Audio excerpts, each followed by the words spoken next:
Next up, I got the rankings from 16 to 1 for the NFL for week 4. 16, I'm going to be starting off with the Cincinnati Bengals. They moved up a little bit on my list just from that win. I know it was just the Jets that they beat last week, but I think they're going to have a little confidence, more confidence than they were having. I think their protection will be a little better this week. I think they got to have some kind of urgency there. So yeah, I think they'll hover around the middle of the pack for a while until they have some games like they had at the end of last year, like beating the Chiefs and things like that. If they can beat some good teams, like they play the Dolphins this week, the hottest team in the NFL on Thursday. So if they beat them, they're back on the map. I think Joe Burrow is a young Tom Brady. Uh, Not a great skill set, but just pure leader, knows where to throw, good location, accuracy, location with the ball. Yeah, so I got the Bengals at 16. I think they got the monkey off their back now. Number 15, I never would have thought I would have had the Bears in the top half, but I got the Chicago Bears at 15 this week. Their defense is looking a little better than what I expected them to play, but Justin Fields again is carrying that offense. They have zero weapons for him. They just keep setting quarterbacks up to fail with no offensive line, getting rid of all their good players constantly. So I have them at 15 right now, but honestly, I expect them to fall down.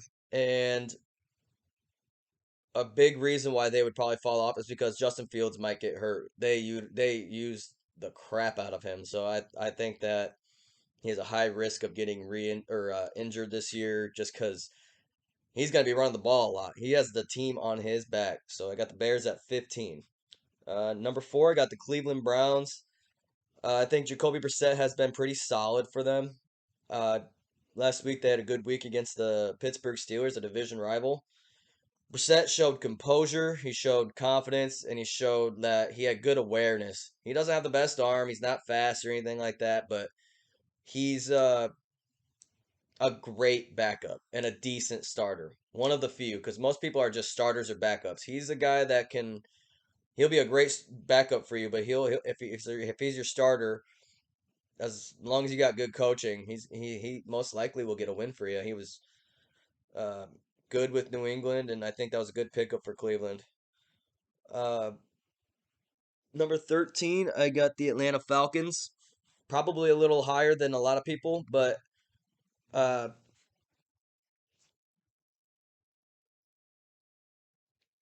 oh, excuse me. I got the New Orleans Saints. I apologize about that. I discussed I had the Falcons at 21 there. Sorry for that. I got the New Orleans Saints. They're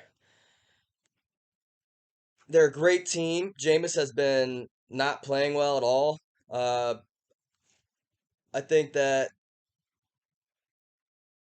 they might make a wild card push later in the year if Jameis can turn it around somehow because he's got weapons. He's got Michael Thomas, got Chris Olave, um, the good defense. If they don't do anything this year, I fully expect them to draft a quarterback or trade for one. Uh, because they have a great team, and that team is gonna get old. And if you don't do anything about it, it's gonna be all wasted talent from all of them. All right, next up, number 12, I got the Minnesota Vikings. Uh, the Vikings have looked great, bad, and decent. Week 1 was great. Week 2 was horrible, getting crushed by the Eagles. And week 3, they looked like they came back to life a little bit, but you kind of would have expected them to beat the Lions a little better at home on a rebound game where you just got smoked on prime time. I thought that they would come out and beat them by at least 10. It was a close game. Lions were winning at the end there, and Vikings came back. Kirk Cousins finally had a moment there, but again against the Lions, noon game. I'm not going to put the Vikings anywhere near the top until I see Kirk Cousins win a primetime game or a playoff game. Next up, I got the Denver Broncos. A lot of people probably disagree with that. Might be playing a little bit of homer with it, but I think their defense looked super good against San Francisco, and the more wins they pile up, the more confidence Russ is going to get. The problem right now is coaching, and Russ isn't taking the shots he normally takes. They're not letting him cook. They got great running backs. Yes, of course, utilize them, but they're not taking shots downfield. They're doing little dink and dunk throws most of the time, and Russ ain't the best dink and dunker. He's good at making big plays. They need to get him out of the pocket. They need to get the run game going, then have a hard play action, deep route, stuff like that. But their defense looked really good. That's the only reason why I have them so high. Next up, I got the Rams. Uh, the Rams have looked shaky, being the Super Bowl champions from last year. I mentioned this in every Rams video. Odell and Von Miller were the glue to that team. Uh, I think that they might have a wild card push, but that team has zero depth, and they're gonna hit a wall with having no picks and no depth. I mean, their guy Jalen Ramsey's a tad overrated. He's a tad overrated. He's not Darrell Revis. He's not Champ Bailey. He's not Deion Sanders or anybody. He's the best corner in the league right now, I guess, just from a physical standpoint. But I've seen him get burnt a lot this year. Again, and another thing, Aaron Donald isn't as great without a great beside him. I love Aaron Donald, but I got Vita Vea as my number one D tackle. A lot of people would be upset at that claim, but Vita Vea makes a difference on that defense. They got hit triple teaming him every play. Yes, they double team Aaron Donald, but he hasn't had an impact and he hasn't flown off my screen this year like he does a lot. Next up, I got the Ravens. Uh, Ravens at what was it? Oh, 8. Baltimore Ravens. I like them this year. I think they'll most likely win the division. Lamar's having an MVP year. If it wasn't for their defense having an off year, which the Ravens never have bad defense. This is the first year I've seen the Ravens have bad defense in a long time. Uh, if it wasn't for their bad defense, they'd probably be number 1, 2, or 3 in the league right now. Lamar is playing out of his mind with Rashad Bateman being his best weapon. Now, all these receivers not wanting to go to Baltimore just because of the way he throws. I think the agents are in those players getting traded. The agents are in their ears telling them not to go to Baltimore, and I think that's a huge mistake. I think if you gave a excuse me, I think if you gave a number 1 receiver to Lamar Jackson, he would go bananas. Look what he does with his only good receiver there, Mark Andrews. I mean, Mark Andrews he's not as good as Travis Kelce, but his stats don't say that. His stats are as good, if not better. So I think Baltimore's a very one-sided team, but I definitely could see them winning the division this year. Uh, is number 7. I got the Tampa Bay Bucks. They coming off a loss against the Packers, but doesn't change my mind a whole lot given the fact that they had Mike Evans out and they had a whole lot of injuries around their team. I love their running game. I love their defense. Tom Brady's the GOAT. Uh, until Brady has less than like 11 wins in a season, I'm gonna have Tom Brady's team in the top 10 no matter what. Unless he's like just clearly hit a wall. He's so clutch. He's the best of all time because he is a game manager and a leader. Not because he has a strong arm. Not because he had weapons and people got him all the best free agents like everybody wants. No, it was because he dedicated himself to a playbook, football, discipline, leadership, leading by example. That's and just being smart. It doesn't take a Patrick Mahomes to be yeah, Patrick Mahomes is great, but it doesn't take a Patrick Mahomes to be a great quarterback. You don't have to have the best physical features to be a quarterback. If you got a mentality like him or anywhere near his, you can win games in the NFL as long as you have the awareness and strength to be a leader. Number 7, I got the Kansas City Chiefs coming off a loss with the Colts, who I have ranked really low. This was a big red flag for me for the Chiefs. They had a bunch of turnovers. It was surprising that they were honestly even in it. Um, I thought at the beginning of the year, Tyreek being missing from that team, it would have a huge impact. It didn't really have an impact week 1 and 2, but I think it kind of showed that game. And I mean, Juju and MVS are not going to replace Tyreek. No matter how much you force feed the ball to them, they are not going to replace him.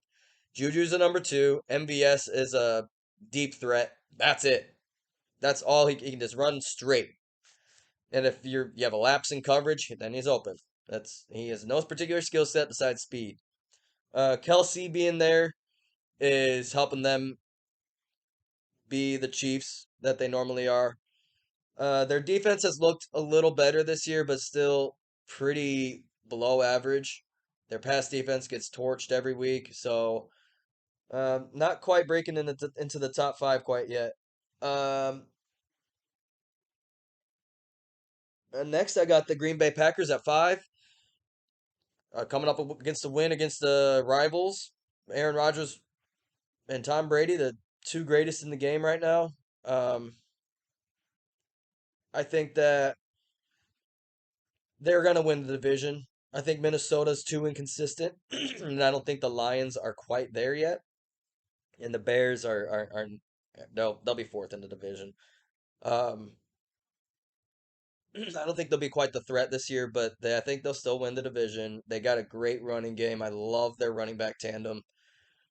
The only way the Packers turn into a juggernaut is if those receivers get better cohesion and better chemistry with Aaron Rodgers. If not, he can make it work, and get 10, 11, maybe 12 wins if things go right. But I don't see them making a playoff push unless those receivers turn it up here soon. Next, in the fourth, I got Jacksonville Jaguars. I was real hot on them before the season. I love Christian Kirk. I think he's underrated. A lot of people gave the Jaguars crap for uh, paying so much for him, but it looks like he is worth the money. They're utilizing him. Uh, they got two really good running backs. Trevor Lawrence. Lawrence is the prodigy. Everyone thought Justin Herbert was the prodigy, and he was what you want at the quarterback. Blah blah blah blah. Okay, he's 1 and 2 and just got smoked by the real prodigy, Trevor Lawrence. He's gonna be like Andrew Luck. Can you imagine if they had more weapons around him other than just Christian Kirk? Christian Kirk's good, but can you imagine if he had the receivers like a lot like the Vikings receivers or like the Saints receivers? He would be killing it. So I think he's a winner. I think he's a quiet leader. He doesn't get it seems like a quarterback that doesn't get uh let his frustration get to like his head in the game. Like if they're losing by or trying to make a comeback, he's not someone who's gonna be wrecking your team by being destructive and impulsive in your decisions. I really like the Jags this year. I think they're gonna make a deep playoff run. Number three, uh, this was hard for me. I put the Buffalo Bills at 3. They lost to the Dolphins, and who was their division rival. Uh, they did not look like the typical Bills last week. When the Bills are going up against a defense that has a great front seven and plays QB contain but can get a little pass rush as well. That's what the Dolphins did. They would get a little bit of a pass rush, not a major one, but they would be containing Josh Allen so he couldn't break out anywhere. And they were forcing him to make quick decisions. Uh, I think that's kind of the kryptonite to the Buffalo Bills this year is a good front seven. I still have them as like overall, I guess, Super Bowl favorites because I don't honestly don't have a Super Bowl favorite, but if I had to pick one, it would be the Buffalo Bills right now, just because of what they did week 1 and 2. But I think people need to pump the brakes a little bit on them being the sure shot favorites. I have the rankings just a little bit different this year, just because of what we're coming off of last week. I think we'll learn a lot about who I have in front of them on Thursday. Um, but Bills are overall favorites, but I have them at 3 right now just because they're coming off a loss. Number two, I got the Philadelphia Eagles. My my three sleeper teams I picked before the beginning of the year are all in the top five rankings, and that's not just because I'm a fan. It's fact. Philadelphia Eagles have been dominant on offense and defense. Great number one receiver, great number two receiver. You have two number one receivers. You have a good tight end, good running game. They got two anchors on defense, Nakobe Dean and Jordan Davis in the draft. They were supposed to be top 10 picks, and they dropped, and they stole them. Uh, their corners are really good. Their pass defense is good. I think this team is legit. They have a real good shot of making an NFC championship this year. I'm really high on the Eagles. And team I'm highest on right now is the Miami Dolphins. They are coming off the a win against the best team in the league, and it was a clutch win. Tua got knocked out. He came back in. Of course, he lied to the doctors. That was a head injury, it wasn't a back injury. Of course, he lied to them. To me, that shows toughness. Lying to your medical doctors so you can play. That means you're sacrificing. I'm hurt, but I'm gonna fight it out for my guys. Seems like the guys like him, like Tua. Tyreek and Jalen Waddle's the best receiving combo in the league next to the Eagles. Uh, their defense is why I have them number one. You guys, they stopped the Buffalo Bills to 19 points, and they held Josh Allen very well. I was really impressed with the Dolphins defense. Um, I just think they are the hottest right now. Could that flame burn out? Possibly, but in terms of power rankings, just pure who's the best team right now? It's the Miami Dolphins, hands down.